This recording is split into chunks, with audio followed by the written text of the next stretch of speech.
Welcome to the first episode of Dumb Republicans and Their Crazy Ideas. The content is pretty self-explanatory.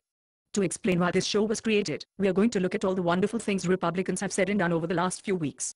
To start, let's see what Representative Joseph Barton of the Texas 6th Congressional District had to say about the government's treatment of the company which has created one of the worst environmental disasters in the history of this country. I'm speaking now totally for myself. I'm not speaking for the Republican Party. I'm not speaking for anybody in the House of Representatives but myself. But I'm ashamed of what happened in the White House yesterday. I think it is a tragedy of the first proportion that a private corporation can be subjected to what I would characterize as a shakedown. In this case, a $20 billion shakedown, with the Attorney General of the United States, who is legitimately conducting a criminal investigation and has every right to do so to protect the interests of the American people, participating in what amounts to a $20 billion slush fund that's unprecedented in our nation's history, that's got no legal standing, and which sets, I think, a terrible precedent for the future. Since the news media has already hammered him about this, I'll only share a few comments. First, despite his apology, it is not like he was making up things to say on the spot.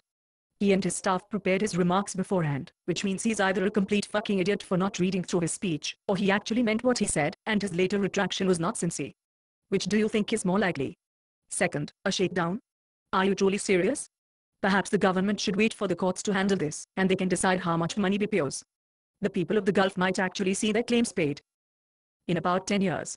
If in the meantime you think American taxpayers should be paying people's injury claims from the oil spill, then you are just as foolish as Congressman Barton. Because without that shakedown of BP, you and I would be footing the bill for the people who are the company's responsibility to take care of. On to our next issue. Have you heard of Karen Angle? She's without a doubt one of the most batshit insane people I have ever seen on TV. To start, why don't we take a look at her views on abortion? The following is an audio clip from an interview she gave in January. I think the abortion issue, though, I want to talk to you a little bit about this. All right. I think it's become, because I, too, am pro-life, but I'm also pro-choice. Do you understand what I say when I mean that? Well, I'm pro-responsible choice. Right. You know, there's choice to abstain, choice to do contraception. Is there any reason at all? Choices. Is there any reason at all for an abortion? Not in my book. So in others, rape and incest would not be something? You know, I'm a Christian. Right. And I believe that God has a plan and a purpose for each one of our lives, and that He can intercede in all kinds of situations, and we need to have a little faith in many things. So here we have a woman who appears to think that rape and incest are God's plan, and that women who are raped should be forced by the law to carry that baby. Again, the news media has beat the hell out of this issue, so I'll leave it alone with just a few comments. Assemblywoman Angle, have you ever been raped? It's not a joke of a question. I know 2 rape victims who struggle daily with the psychological trauma associated with the worst day of their lives, and who would give anything to be able to completely move on. Do you really think this would be easier to do if women had to bear the children of the men who violated them? Get a fucking grip on reality. While I understand and respect your religious motivations for your answer, your policy on abortion would punish victims who have been through quite enough. Or how about her views on family values? I quote her, "Right now, we say in a traditional home one parent stays home with the children and the other provides the financial support for that family. That is the acceptable and right thing to do," unquote.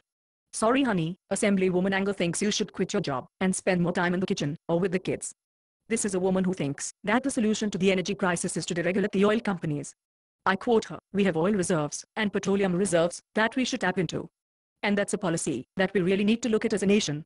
How do we deregulate enough to invite our industries to come back into the United States and quit outsourcing their business," unquote. The level of deregulation she wants would probably have oil lapping at the shores of every coastal state in the nation. Oh, and she wants to get rid of the Department of Energy. Assemblywoman Angle does not believe in global warming. Assemblywoman Angle, have you talked to an actual climate scientist anytime recently, one who doesn't work for energy companies or energy lobbies? This woman wants to abolish the U.S. Department of Education, in part because she believes educational standards are unconstitutional, and that the system was better in the 1970s and earlier, before the Department of Education was created.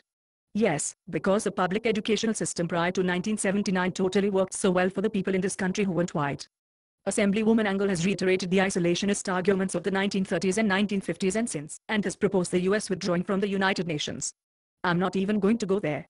Finally, her comments about people looking to the Second Amendment to find solutions for problems comes dangerously close to inciting armed rebellion against the US government should she and other lunatics not be elected. To summarize, this is a woman who would see us return to the 1930s.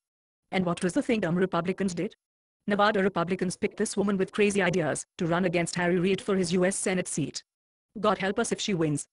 To end this first episode, I'll leave you with a funny quote from House Minority Leader John Boehner, who made the following comparison when talking about the current financial crisis and the reform bill currently going through the House and Senate. Quote, "This is killing an ant with a nuclear weapon," unquote. He compared the current financial crisis to an ant. Don't believe me? Look up the full quote with context for yourself. It's true. Have a wonderful day, and God bless America.